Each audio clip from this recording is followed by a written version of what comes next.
Welcome to the Genius Factory. Enjoy the video. You're signed in and ready.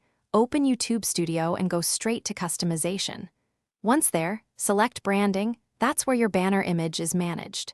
You'll see upload and remove options next to banner image. Click remove to delete the current banner. If you don't see remove, make sure you're using a browser and not the restricted mobile app, and confirm you're on the correct channel profile.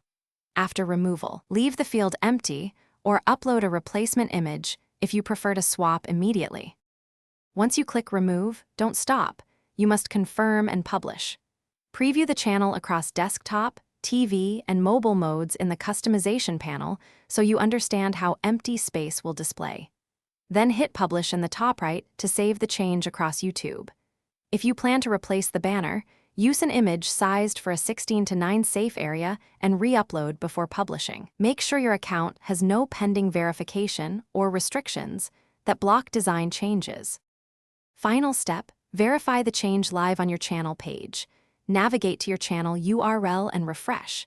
If the old banner still appears, clear your browser cache, use an incognito window, or try another browser to rule out caching. Also confirm your role. You need owner or manager permissions to remove banners. If YouTube shows an error, disable browser extensions or sign out and back in. If everything fails, wait a few minutes and retry. YouTube changes can take short propagation time.